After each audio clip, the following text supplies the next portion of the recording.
अस्सलाम वालेकुम, good morning, सुबह बखैर। मैं हूँ उस्मा खान जी और आप देख रहे हैं अपना पाकिस्तान फेस्ट टीवी नेटवर्क पर। उम्मीद करती हूँ कि आप सब लोग खैरियत से होंगे, खुश होंगे। आज के दिन का आगाज़ बहुत ही भरपूर अंदाज में किया होगा। आइए अपने प्रोग्राम का भी आगाज़ करते हैं। रोज़ाना की तरह रियाज साहब मेरे साथ यहाँ पे मौजूद हैं और आज हम उनसे कुछ बात करेंगे पाकिस्तानी मईशत के बारे में। पाकिस्तानी मईशत किस जगह पे जारी है, कैसे हालात हैं। हम लोग महंगाई का शोर तो मचाते रहते हैं, लेकिन क्या वाकई हमारी इकॉनमी जो है वो डूब रही है या ऊपर जा रही है, इस बारे में बात करते हैं रियाज साहब से। जी अस्सलाम वालेकुम रियाज साहब, कैसे हैं आप?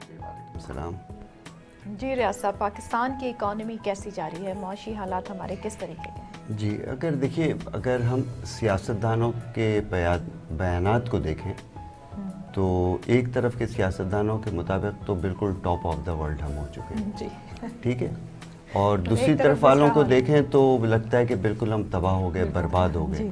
लेकिन ऐसा नहीं है, दोनों कुछ चीज़ें बीच बीच में चल रही है और बहुत बुरे हालात थे, लेकिन उससे हम बहुत बेहतरी की तरफ जा रहे हैं और उसमें बहुत सारे इंडिकेटर्स होते हैं जिससे हम देखते हैं। मसलन अभी गैलप सर्वे ऑफ पाकिस्तान ने एक सर्वे किया है, तकरीबन 400 से ज़्यादा मुख्तलिफ शोबों में बिजनेस के, तिजारत, सर्विसेज और मैन्युफैक्चरिंग, इन तीन शोबों के जो कारोबारी लोग हैं उनसे पूछा है कि पाकिस्तान की मईशत क्या बेहतर है पहले से, मतलब कि बेहतरी की तरफ बेहतर है इस वक्त, और दूसरा सवाल ये किया कि क्या मुस्तकबिल में मज़ीद बेहतरी की गुंजाइश है। दो सवाल थे। तो उसमें 61% ताजिरों ने, यानी मैन्युफैक्चरिंग सर्विस वाले, उन्होंने कहा कि नहीं, पाकिस्तान के हालात जो है बहुत साजगार हो गए हैं बिज़नेस के लिए और बेहतर हो गया है हमारा कारोबार। और इसमें से जो ताजिर हैं, ख़ास तौर से जो ट्रेड से वाबस्ता हैं, उनमें से 84% ने कहा कि बेहतर है, यानी अगर अलग अलग हम शोबों में देखें। और मैन्युफैक्चरिंग वाले 72% ने कहा कि पाकिस्तान के हालात बहुत साजगार हैं बिज़नेस के लिए और मैन्युफैक्चरिंग के लिए। सही। अच्छा, फिर मुस्तकबिल के लिए पूछा गया कि अच्छा ठीक है, अभी तो बेहतर है, लेकिन क्या आगे जाकर क्या हो सकता है। तो उसमें भी तकरीबन जो है 78% ने ये कहा कि नहीं, हम बहुत पुरुम्मीद हैं कि पाकिस्तान के हालात जो अभी है सूरत हाल, उससे और बेहतरी की तरफ जाएगी, और बेहतर होंगे। तो आप देखिए, यानी ये नहीं कहा कि नहीं बस हम बेस्ट हो गए, कहा हम कोशिश कर रहे हैं, अच्छे हुए पहले से निस्बतन, हमेशा कंपैरिजन करना चाहिए। जी, अगर पहले कैसे हालात थे। अच्छा, इसी तरह देखिए आप, स्टॉक एक्सचेंज वो इंडिकेटर होता है किसी भी मुल्क की इकोनॉमी का, और पाकिस्तान की स्टॉक एक्सचेंज को, जो दुनिया की बेहतरीन परफॉर्म करने वाली स्टॉक एक्सचेंज है, उनमें 5वें नंबर पर रखा गया है इस मुल्क में। अच्छा, 5वें नंबर पे। उसका क्रेडिट रेटिंग वगैरह जो बढ़ी है जिस तरह से, तो 5वीं बेस्ट परफॉर्मिंग स्टॉक एक्सचेंज का।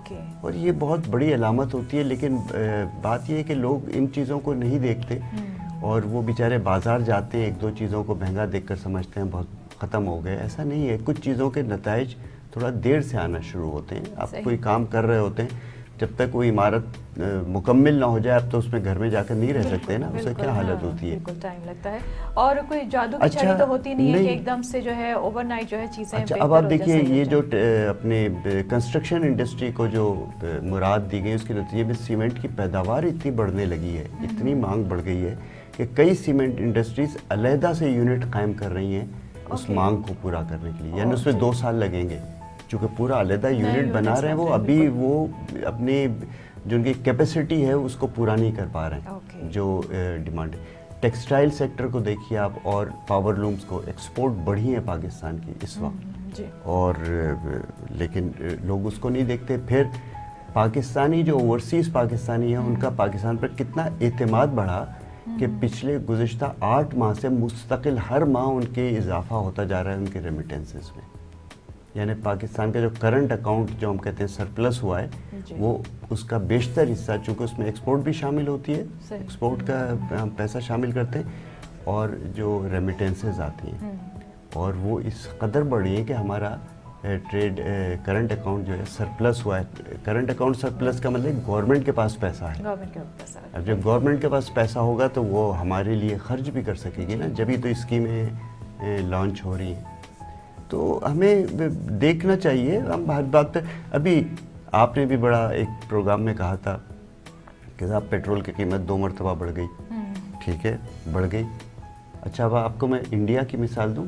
हम हर चीज़ में इंडिया की मिसाल लेते हैं ना, और बहुत एहसास कमतरी में होते हैं, पीछे रह गए। हिंदुस्तान में एक महीने के अंदर 14 मरतबा पेट्रोल की कीमतों में इजाफा हुआ है। 14 दफ़ा एक महीने में, और 8 दफ़ा मुसलसल, यानी पूरे हफ्ते में आज उठे तो कुछ कीमत है, कल उठे हैं तो आपको, और एक महीने में 14। हम 2 मरतबा में शोर मचा रहे हैं। और कितनी बड़ी इकॉनमी है वो। वहाँ पता है सब पेट्रोल की कीमत क्या है? वहाँ 101 रुपये 51 पैसे 51 पैसा, जो पाकिस्तान के 222 रुपये 53 पैसा उसके बराबर है। अब आप बताइए, तो हमारी आदत है कि हमारे पास जो अच्छा होता है ना, अच्छे को हम नहीं देखते और बुरे को देखते। ठीक है, मैं ये नहीं कह रहा हूँ कि सब हरा ही हरा हो गया है, बहुत सारे उसमें ज़रूरत है, ज़रूरी है, बहुत अभी गुंजाइश है और बहुत काम होना बाकी है। हर चीज़ अच्छी नहीं हो गई है, लेकिन कम से कम जो पॉजिटिव चीज़ें हैं उनको, मैंने आपको एक प्रोग्राम में कहा भी था कि जलाल अपने मौलाना रूम के हवाले से, किसी को जैसा है वैसा एक्सेप्ट करने का नाम मोहब्बत है, नफरत। तो आप ठीक है किसी की शक्ल से नफरत करें या किसी की किसी और कैरेक्टर की वजह से या कोई और काम, लेकिन जो कुछ अच्छा हो रहा है तो उसको तो एक्सेप्ट करो। ये तो हमारे मुल्क के लिए बेहतर है, इस पर खुश होना चाहिए। बिल्कुल, हाँ। आपको सोचना ये चाहिए, देखना ये चाहिए कि आपके मुल्क के हालात कैसे हो रहे हैं। हमारे पर्सनल या फिर पर्सनल चॉइसेस अलग हो जाती हैं। हमारी किसी को हम पसंद करते हैं, किसी की ज़ात से हम खुश हैं या नहीं हैं, वो बिल्कुल अलग चीज़ है। शख्सियत को अलग रख दें, कौन कर रहा है। आप ये देखिए जो हो रहा है वो अच्छा है या नहीं है, बस खत्म। इस पॉइंट ऑफ व्यू से देखें, और उसका क्या रिजल्ट। और ये इंडिकेटर्स होते हैं बहुत सारे। अभी तो मैंने कई चीज़ें आपको नहीं बताई हैं, और मुख्तलिफ शोबों में बहुत हमारे ख़ास तौर से। अच्छा, शोर बहुत ज़्यादा रियाज साहब है, ये आता रहता है कि जब ये हुकूमत आई थी नई, ठीक है, तो एक जो नारा था वो ये था कि तब्दीली आएगी, ठीक है। आज तक लोग यही शोर मचा रहे होते हैं कि ये कैसी तब्दीली है, कि महंगाई बढ़ गई है। आटा हम लेने जाते हैं तो उसका रेट देखें कहाँ पे पहुँच चुका है, हर चीज़ महंगी हो चुकी है। तो तब्दीली तो किसी लोगों को नहीं नज़र आता कि तब्दीली किसी अच्छे अंदाज में आई। अच्छा, अब मैं आपको बताऊँ, आपने देखा होगा हम शहर में इसका तजुर्बा कर चुके हैं कि कहीं फ्लाई ओवर बन रहा होता है या कहीं नई सड़क बन रही होती है, तो क्या होता है, वो उस रोड को बंद कर दिया जाता है, या खुदाई हो चुकी होती है तो मिट्टी धूल उड़ रही है और ट्रैफिक जैम हो रहा होता है। कितना ट्रैफिक जैम होता है, और कम से कम एक फ्लाई ओवर को बनने में या अंडरपास को बनने 1 से 2 साल लगते हैं। हम उस दौरान कितना गालियाँ दे रहे होते हैं, कितना बुरा भला कह रहे होते हैं, हाँ। लेकिन जब वही अंडरपास बन जाता है, फ्लाई ओवर बन जाता है, तो हम मिनटों में फासला तय करते हैं और बड़े खुश हो रहे होते हैं। तो मकसद ये है भाई कि आप अपनी सहूलत के लिए इंतज़ार तो करें। फ्लाई ओवर आपकी सहूलत के लिए बन रहा था, अंडरपास आपकी उस दौरान तो आपने मुश्किल सही चंद 1 साल सही होगी, लेकिन आपने 50 साल के लिए तो अपनी सहूलत पैदा कर ली ना। सब्र क्यों नहीं करते? हर चीज़ में देखिए वक्त लगता है। कुदरत इतनी बड़ी कादिर मुतलक है, फसल भी तैयार होने में वक्त लगता है। ऐसा नहीं है किसान ने आज बीज डाला और कल फसल लहराने लगी। जैसे अभी मैंने कहा कि कोई जादू की छड़ी किसी के पास नहीं होती कि आपने जो है उसे घुमाया। आप सिर्फ इंडिकेटर्स देखिए, डायरेक्शन देखिए, डायरेक्शन। अगर किसान ने बीज बोया है तो आपको पता है कि 6 महीने बाद फसल होगी। अच्छा, किसान बीज ही नहीं बो रहा है, तब आप मायूस हो। बिल्कुल। फसल का इंतजार तो करें आप। बहुत शुक्रिया। और फसल का इंतज़ार ज़रूर हमें करना है, और इंशाल्लाह उम्मीद भी रखनी है कि हालात बेहतर होंगे, क्योंकि रिपोर्ट्स हमारे पास जो आ रही हैं वो हमें यही बताती हैं कि हालात बेहतरी की तरफ हैं। बस दुआ कीजिए, मेहनत कीजिए, इंशाल्लाह बहुत बेहतर होगा पाकिस्तान के हालात। एक छोटा सा ब्रेक लूँगी यहाँ पे, ब्रेक के बाद आपसे दोबारा मिलेंगे अपना पाकिस्तान में। हमारे साथ रहिए।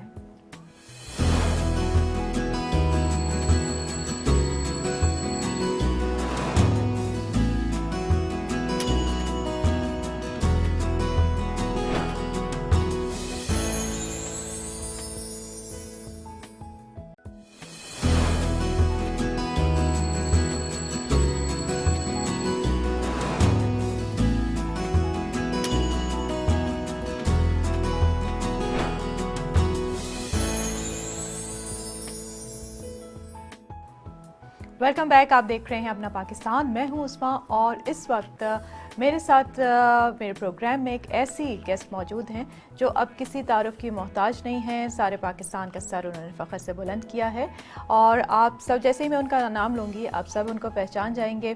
हर जगह उनका नाम लिया जा रहा है, उनके चर्चे हैं क्योंकि उन्होंने कारनामा ही ऐसा अंजाम दिया है। मेरे साथ मौजूद हैं ज़ारा नईम डार, ACCA टॉपर हैं, वर्ल्ड रिकॉर्ड बनाया है, हम सब के लिए बहुत फ़ख्र की बात है और हर जगह उनके इंटरव्यूज़ भी हो रहे हैं, उनसे बातचीत भी हो रही है। तो हमने भी अपने प्रोग्राम में आज उनको इन्वाइट किया है, उनसे बातचीत होगी और हम जानेंगे कि इतना अच्छा काम उन्होंने किया है पाकिस्तान के लिए, इतनी मेहनत उन्होंने की है, कैसा एक्सपीरियंस रहा, कैसे उन्होंने इतनी मेहनत की, उनसे बातचीत करेंगे। अस्सलाम वालेकुम ज़ारा, कैसी हैं आप? वालेकुम अस्सलाम, मैं बिल्कुल ठीक हूँ, थैंक यू। जी, बहुत मुबारक हो आपको ज़ारा, और पूरे पाकिस्तान की तरफ से आपने हम सब का फ़ख्र सर जो है वो फ़ख्र से बुलंद किया है। Thank you so much. जी, अच्छा ज़ारा, आपसे सबसे पहले तो ये मालूम करूँ क्योंकि ACCA बहुत मुश्किल होता है, इसके लोग जब इस फील्ड की तरफ आते हैं और ये करने का सोचते हैं तो पहले से ही उन्हें पता होता है कि हमें अभी बहुत सालों लगेंगे इसको कंप्लीट करने में, लेकिन आपने अल्हम्दुलिल्लाह जो है बहुत जल्दी इसमें जो है इतनी अच्छी पोजीशन भी ली और सिर्फ ये नहीं कि टॉप किया बल्कि वर्ल्ड रिकॉर्ड कायम किया है और आज तक किसी ने ऐसा काम नहीं किया। तकरीबन 5,27,000 आई थिंक स्टूडेंट्स थे जिनमें कि आप में सब में टॉप किया है। सो इतने आपने बहुत ज़्यादा पढ़ाई की, इनकी पढ़ाई के अलावा और कुछ नहीं कर रही थी ज़्यादा ज़िंदगी में आप क्या? नहीं, डेफिनेटली पढ़ाई के साथ दूसरे काम भी कर रही थी, हाँ। नॉर्मल जिंदगी जी रही थी, लेकिन पढ़ाई जिस वक्त मैं कर रही होती थी ना, तो तब मैं फोकस्ड रह के सिर्फ पढ़ाई ही करती थी और दिल से पढ़ाई की थी मैंने, हाँ, तो इसकी ये वजह है। ठीक है। अच्छा, जब आप तैयारी कर रही थी तो आपने सोचा था कि आप जो है कि इतनी बड़ी कामयाबी आपको मिलेगी, या आपने सोचा था कि हाँ बस मैं अच्छे मार्क्स ले लूँगी एंड दैट्स इनफ? नहीं, मैंने बिल्कुल ऐसा नहीं सोचा था कि मैं ग्लोबली टॉप कर लूंगी, लेकिन मेरा एम हमेशा से था कि मैंने अच्छा पढ़ना है और मैंने अच्छे मार्क्स लेने हैं, 80s में 90s में मार्क्स ले जाने हैं ताकि मैं खुश हो जाऊँ, मेरे पेरेंट्स खुश हो जाएं। इस तरह की चीज़ तो कभी भी नहीं सोची थी। ओके ओके, ठीक है। कोई ख़ास वजह कि ACCA की तरफ ही आप आई हैं या इंटरेस्ट था आपको शुरू से? इंटरेस्ट के साथ साथ इसकी और भी वजूहात थी कि इसकी वजह से करियर अपॉर्चुनिटीज आपके लिए काफ़ी डिफरेंट किस्म की बहुत ज़्यादा मिलती हैं आपको। उसके अलावा जो सबसे ज़्यादा ज़रूरी चीज़ मेरे लिए थी वो ये थी कि मैं किसी एक जगह पे रिस्ट्रिक्ट होके मुझे काम करना नहीं पड़ना था। ACCA वर्ल्ड वाइड जाना जाता है, रिकग्निशन उसकी मिलती है, तो इफ इन पाकिस्तान नहीं तो पाकिस्तान से बाहर आप कहीं पर भी हो, you can easily get a job या फिर अपना काम आप कर सकते हैं, लोग उसको रिकग्नाइज करते हैं, इस वजह से। अच्छा, शुरू से ही आप टॉप करती आई हैं, मीन्स कि अगर आपका तालीमी रिकॉर्ड पिछला आपका कैसा रहा है? हमेशा ये रहा कि आप टॉपर ही रही हैं? हाँ जी, मेजॉरिटी केसेस में बचपन से ही क्लासेस में फर्स्ट नहीं तो टॉप 3 में तो आ जाती थी मैं। तो मुझे शौक था क्योंकि पढ़ाई का बचपन से ही, और मुझे अच्छा लगता था कि जब मेरी पोजीशन आती थी, मामा पापा खुश हो रहे हैं उनको देखकर, तो फिर मैं मेहनत हमेशा से ही करती। अच्छा ज़ारा, अब ज़ाहिर है आपके माँ बाप भी बहुत खुश हुए होंगे, लेकिन उन्होंने भी एक्सपेक्ट नहीं किया होगा कि आप वर्ल्ड रिकॉर्ड बनाएंगी। आपके फैमिली वाले जो हैं, फैमिली मेम्बर्स ने, उन्होंने, आपके फ्रेंड्स ने भी ये तो एक्सपेक्ट नहीं कर रहे होंगे। कैसा रिस्पांस रहा है फैमिली की तरफ से, फ्रेंड्स की तरफ से? सब बहुत ज़्यादा खुश हैं। सबको पहले तो यकीन नहीं आ रहा था कि मैंने टॉप कर लिया है ग्लोबली, लेकिन अब जो भी घर आते हैं, रिश्तेदार हो गए, फैमिली फ्रेंड्स हो गए, सब बहुत ज़्यादा खुश होते हैं, मुझसे ज़्यादा खुश नज़र आते हैं सब। और बहुत दुआएं उनकी। बिल्कुल, दुआएं हम सब की आपके साथ हैं ज़ारा। इंशाल्लाह आप आगे भी और बहुत तरक्की करेंगी और पाकिस्तान का नाम और रोशन करेंगी दुनिया में। अच्छा, मुझे बताइएगा कि आपको पता किस तरह से चला कि आपने पूरी दुनिया में जो है वर्ल्ड रिकॉर्ड कायम किया, और उस वक्त आपकी अपनी फीलिंग्स क्या थी, इसकी कितनी एक्साइटेड थी? मैं उस वक्त बैठ कर पढ़ रही थी, रात काफी लेट टाइम था वो, मैं तब भी पढ़ाई कर रही थी। तो मैंने अपनी ईमेल्स चेक सोने से पहले, तो मैंने वो ईमेल्स चेक की, तो उसके अंदर ये ईमेल आई हुई थी मुझे ACCA की तरफ से। तो तब मुझे यकीन नहीं आ रहा था, लेकिन फिर 2-3 दफा ईमेल पढ़ने के बाद और पेरेंट्स को दिखाई, उसके बाद फिर जब मुझे फाइनली यकीन आया, फिर हम सब ने सेलिब्रेट किया उसी रात। That's very good. इसके अलावा अच्छा क्या करती हैं आप? अभी भी आपने कहा कि रात में भी मैं बैठी हुई पढ़ाई ही कर रही थी, तो आई एम श्योर आप बहुत पढ़ती होंगी, लेकिन पढ़ाई के अलावा और आपकी एक्स्ट्रा करिकुलर एक्टिविटीज़ क्या हैं?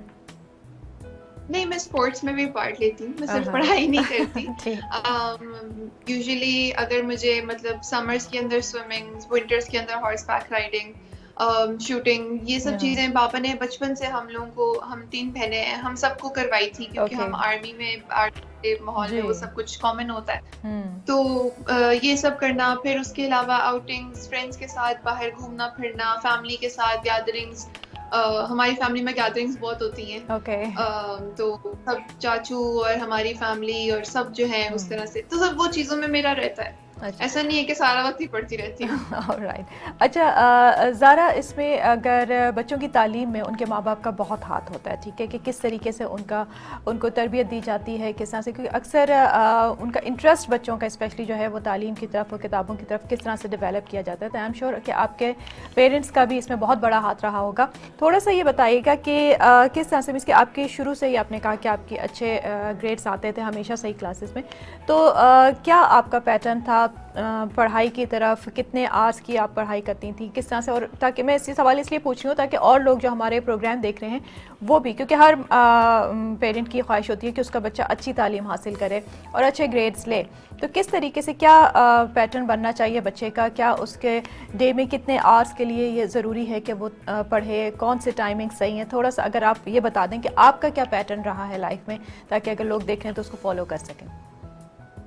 देखिए, आवर्स तो हर इंसान पे डिफरेंट आई गेस डिपेंड करते हैं, क्योंकि हर इंसान का फोकस जरूरी नहीं है कि अगर मैं 6 घंटे पढ़ सकती हूँ तो कोई और भी 6 घंटे इफेक्टिवली पढ़ सकती है। राइट। लोगों का जो है फोकस लूज हो जाता है, इसमें कोई मुश्किल बड़ी बात नहीं है। लेकिन आई थिंक जो पेरेंट्स की तरफ से चीज जरूरी होती है ना बहुत अर्ली एज से, वो ये होती है कि वो अपने बच्चों को बस ये कहें कि हमें आप पे कॉन्फिडेंस है कि आप कर लोगे, आप कर लोगे, ऐसी कोई परेशानी वाली बात नहीं है।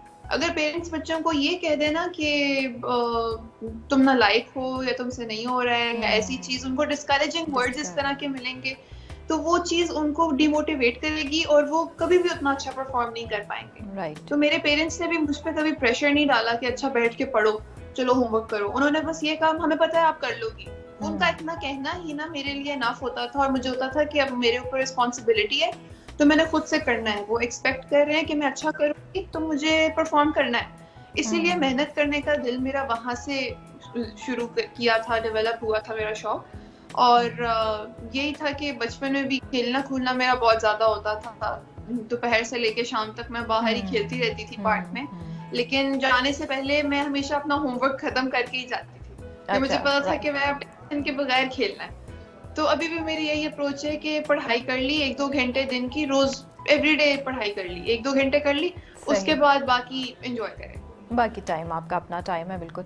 अच्छा ज़ारा, बहुत कहा जाता है कि पाकिस्तान का तालीमी निज़ाम जो है वो अच्छा नहीं है और बहुत पुराना है, दकियानूसी हो चुका है, दुनिया बहुत आगे निकल चुकी है। अगर हम इंटरनेशनली देखें तो उनका एजुकेशन सिस्टम बहुत एडवांस हो चुका है, लेकिन इसके बावजूद भी आप जैसे स्टूडेंट्स, आप जैसे लोग जो हैं वो पोजीशंस लेते हैं, वर्ल्ड रिकॉर्ड्स बना रहे हैं। अगर हम देखें तो हमारे जो A levels and O levels के स्टूडेंट्स हैं वो भी पाकिस्तानी स्टूडेंट्स जो हैं आज तक सबसे ज़्यादा उनका रेशो रहा है जो टॉपर्स रहे हैं।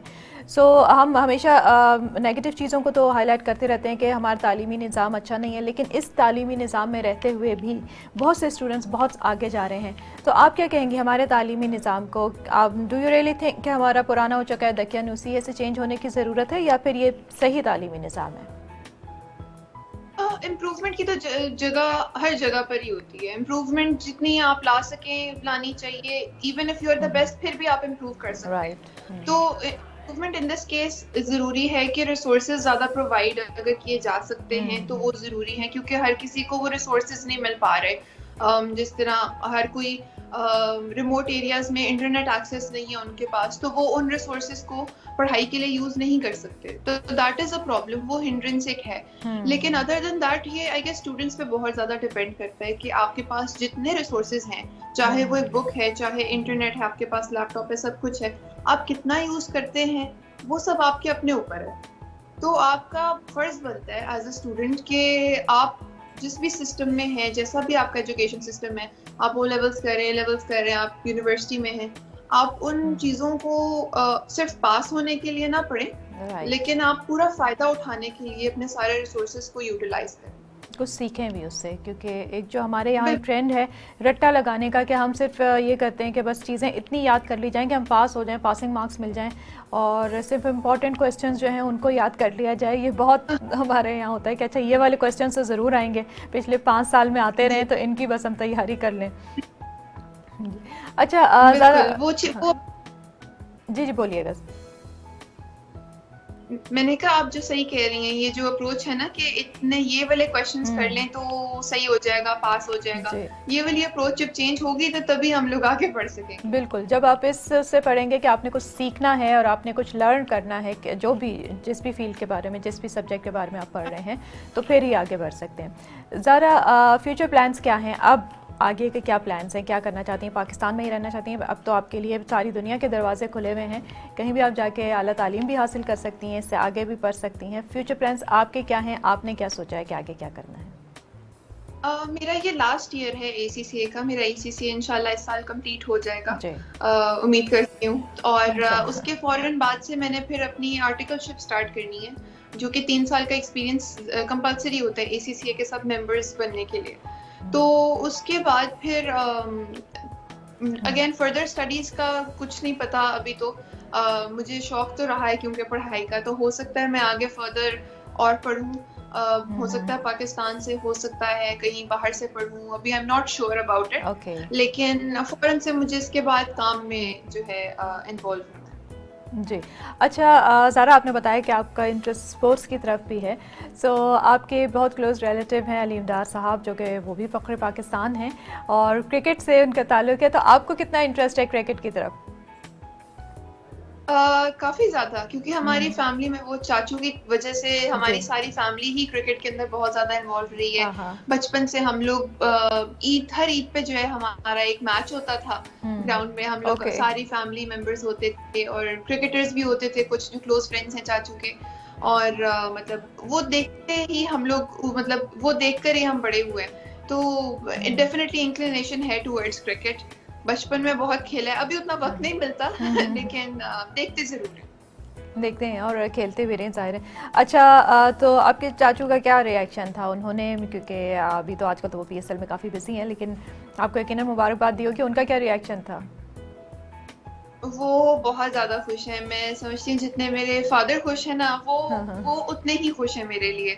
क्योंकि हमारी फैमिली में अब I am the second one उनके बाद जिनको वर्ल्ड वाइड रिकग्निशन मिल रही है, और तो उनके लिए बहुत ज़्यादा फ़ख्र की बात है। अभी वो PSL का यही कह रहे थे कि मैं जब उससे थोड़ा फ्री हो जाऊंगा उसके बाद फिर हम दोनों इकट्ठे इंटरव्यूज़ करेंगे, हम दोनों मतलब बहुत कुछ करेंगे, सेलिब्रेट करेंगे। तो आई एम वेरी हैप्पी कि उन्हें मेरे लिए बहुत खुशी है। बिल्कुल, आपकी पूरी फैमिली के लिए बहुत प्राउड मोमेंट है, इनके पूरे पाकिस्तान के लिए ही है। मुझे ये बताइएगा कि जो बच्चे हैं इस फील्ड में आना चाहते हैं, जो स्टूडेंट्स आना चाहते हैं, उनको आप क्या कहेंगी कि किस तरीके से वो आ सकते हैं? क्योंकि अब जाहिर है आपने जब इतनी पोजीशन ली है और पूरे पाकिस्तान को सबको पता चला है ये चीज़, तो obviously you are an inspiration. तो क्या करना चाहिए बच्चों को, किस तरीके से इन स्टूडेंट्स को इस तरफ आना चाहिए और फोकस क्या होना चाहिए, कितनी मेहनत करनी चाहिए, थोड़ा सा अगर आप उनको गाइड कर सकें।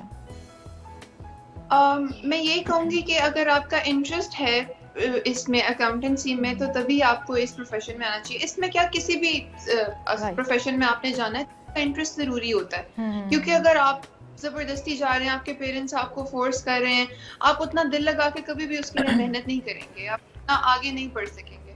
तो that is the thing that जो कि सबसे ज्यादा जरूरी है। उसके बाद फिर अगली चीज आती है मेहनत। मेहनत तो आपने हर फील्ड में करनी है।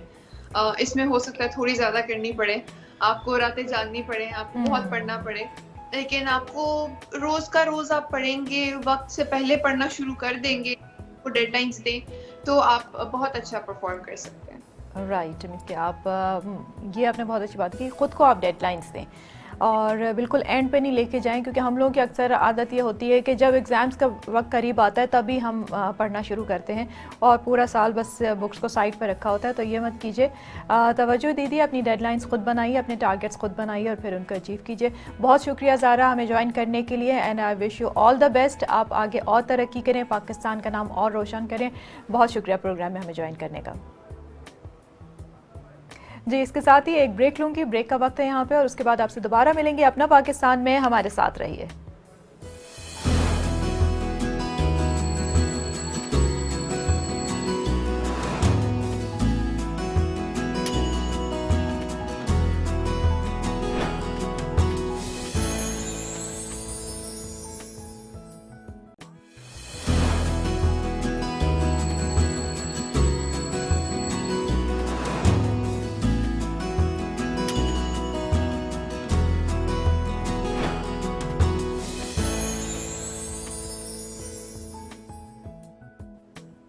Welcome back. आप देख रहे हैं अपना पाकिस्तान। मैं हूं उस्मा और मेरे साथ इस वक्त एक ऐसी मेहमान यहाँ पे मौजूद हैं जो बहुत टैलेंटेड हैं, बहुत यंग हैं, बहुत अच्छा काम करती हैं, शेफ़ हैं।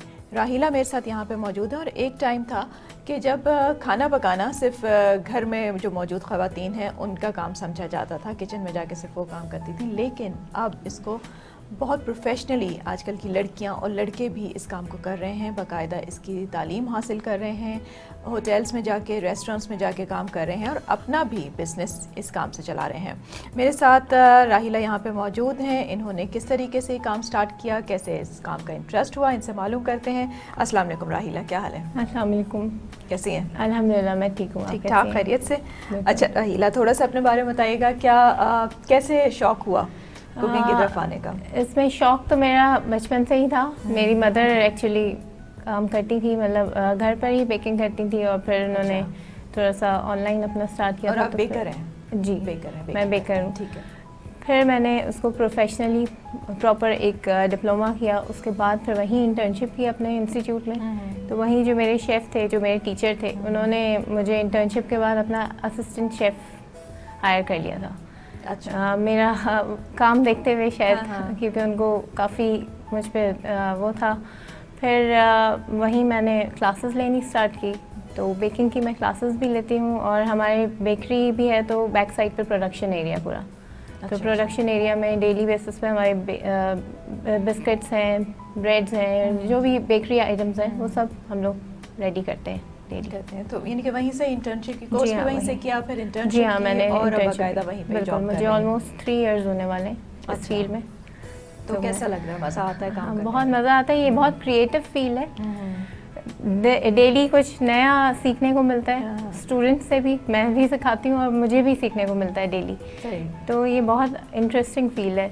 अगर जैसे मेरे बहुत सारे स्टूडेंट्स हैं जो बिल्कुल ज़ीरो से स्टार्ट करते हैं, जिनको बिल्कुल भी नो हाउ नहीं है बेकिंग की, लेकिन फिर भी वो फिर उसमें जैसे ही आने के बाद उनको इंटरेस्ट पैदा होता है, तो फिर वो इंटरेस्ट डेवलप होने के बाद वो काफ़ी आगे तक, अब माशाल्लाह काफ़ी सारे स्टूडेंट्स हैं जो एंटरप्रेन्योर अपना ऑनलाइन बिजनेस कर रहे हैं। बिल्कुल, क्योंकि आजकल तो ऑनलाइन ये काम बिल्कुल बहुत ही चल बीच रहा में है, जो कोविड बहुत की वजह से काफ़ी घर पर ही थे सब, तो मेजॉरिटी ने अपना पेज क्रिएट कर दिया और फिर ऑनलाइन कर रहे हैं। बिल्कुल, क्योंकि कोविड में ये हुआ कि बहुत सारे लोग जिन्होंने ये समझा कि अब काम बिल्कुल ख़त्म हो गया है और कुछ काम नहीं हो रहा, वहीं पे अपॉर्चुनिटीज़ भी लोगों के लिए बहुत सारी निकली, स्पेशली ऑनलाइन लोगों ने जिन्होंने काम स्टार्ट किया उनका काम बहुत चला। और उसमें ही फूड से रिलेटेड जो हमारी फील्ड है वो बहुत ज़्यादा उसमें बूम आया और बहुत से ऐसे होम शेफ़ जो घरों में बैठी हुई ख़वातीन थीं उन्होंने काम स्टार्ट किया और उनका काम बहुत अच्छा चल रहा है। इसके 1 साल के अंदर काफ़ी वो लोग जो हैं बहुत अच्छा वो काम उन्होंने शुरू कर दिया। और इसमें ये भी है कि अगर आपका इंटरेस्ट है और आप में पैशन है तो फिर तो आप इस फील्ड में काफ़ी आगे, क्योंकि ये बहुत वास्ट फील्ड है, इसमें आप काफ़ी आगे जा सकते हैं और अर्निंग भी माशाल्लाह अच्छी है। और फिर आपका वर्क अच्छा होगा तो फिर आपको कहीं पे भी जाने की ज़रूरत नहीं है, फिर ख़ुद आपको हायर किया जाता है या देखा जाता है, फिर बुलाया जाता है, खुद बुलाया जाता है। बिल्कुल। तो इसमें आप अपने, और क्रिएटिव है तो अगर आप क्रिएटिव हैं तो डेली आप न्यू क्रिएशन कर सकते हैं। ऐसा नहीं है कि आपने आज ये चीज़ बनाई तो नेक्स्ट डे आप कुछ और नहीं, तो इसमें डेली बेसिस पे आप कुछ न्यू डेवलप कर सकते हैं। बहुत अच्छा है ये। अच्छा ये बताइएगा बेकिंग की तरफ ही क्यों? क्योंकि F&B में तो बहुत सारी चीज़ें आती हैं, ठीक है, तो आपने बेकिंग को ही क्यों सिलेक्ट किया? मुझे थोड़ा बेकिंग का नो हाउ था और इंटरेस्ट भी मेरा इसी में था। मेरी मदर ने मुझे पुश किया कि आप जाओ और इसको प्रोफेशनली करो, तो फिर मैंने उसमें पूरा डिप्लोमा किया था। इसी वजह से मुझे कलनरी में भी है, मैं कुकिंग भी कर लेती हूँ घर पे, लेकिन बस ये है कि बेकिंग में आ गई, मेरे टाइम नहीं मिला उसके बाद इतना कि मैं पूरा कंप्लीट कोर्स करती हूँ और फिर कलनरी, बिल्कुल इसी में फिर मैं मसरूफ़ हो गई। इंशाल्लाह फ्यूचर मुझे टाइम मिला तो मैं ज़रूर कलनरी का भी पूरा डिप्लोमा करके फिर ओवरऑल शेफ़ जो थे वो बन सकती हूँ, प्रॉपर आप शेफ़ बन जाएंगे। अब ये कोर्स करने से पहले घर पे भी करती थी? इसके शौक था कि घर पे ही बेकिंग करती थी? बेकिंग घर पर ही क्या कुछ कर लेती? अब तो सब कुछ ही बना लेती होंगी, आई एम श्योर बेक कर लेती होंगी, लेकिन उससे पहले कोर्स से पहले थोड़ा बहुत जैसे केक्स हैं या पिज़्ज़ा है, जो बेसिक चीज़ें हैं वो मैं कर लेती थी, लेकिन अब ब्रेड्स और ये जो पूरा प्रॉपर मुझे हर चीज़ अब हर डिटेल में चीज़ पता आगे हो गया, है, ठीक है। बिल्कुल। और अब आप घर से अपना काम भी कर रही जी हैं? हाँ, मैं घर से अपना काम भी कर रही हूँ, अच्छा तो उसमें भी मुझे माशाल्लाह अच्छा है। और मैं अपने घर पे वीकेंड पे क्लासेस भी लेती हूँ। अच्छा, तो किस चीज़ में आपको लगता है कि लोग ज़्यादा पसंद करते हैं आपकी, किस चीज़ के ऑर्डर ज़्यादा आते हैं? फॉन्डेंट केक्स आजकल काफ़ी इन है, और उसमें क्योंकि थीम केक्स लोग ऑर्डर करते हैं, उसी तरीके से फिर आपको जो भी फॉन्डेंट पे तो आप कुछ भी, अब मैं आपको भी बना दूँ, मतलब इतना वो है कि अगर आप बना सकते हैं तो फॉन्डेंट वर्क बहुत ज़्यादा आजकल लोग प्रेफर करते हैं, और फिर उसको ऑर्डर भी ज़्यादा करते हैं। ठीक है राहिला, आपसे अभी और बातचीत होती रहेगी और फिर जानेंगे कि आपने क्या क्या काम किया है, किस तरह के केक्स आपने ज़्यादा बनाए हैं, कौन से पसंद किए जाते हैं, इन सब पे बात करेंगे। लेकिन एक छोटे से ब्रेक है, यहाँ पे ब्रेक लूँगी और उसके बाद आपसे दोबारा मिलेंगे अपना पाकिस्तान में।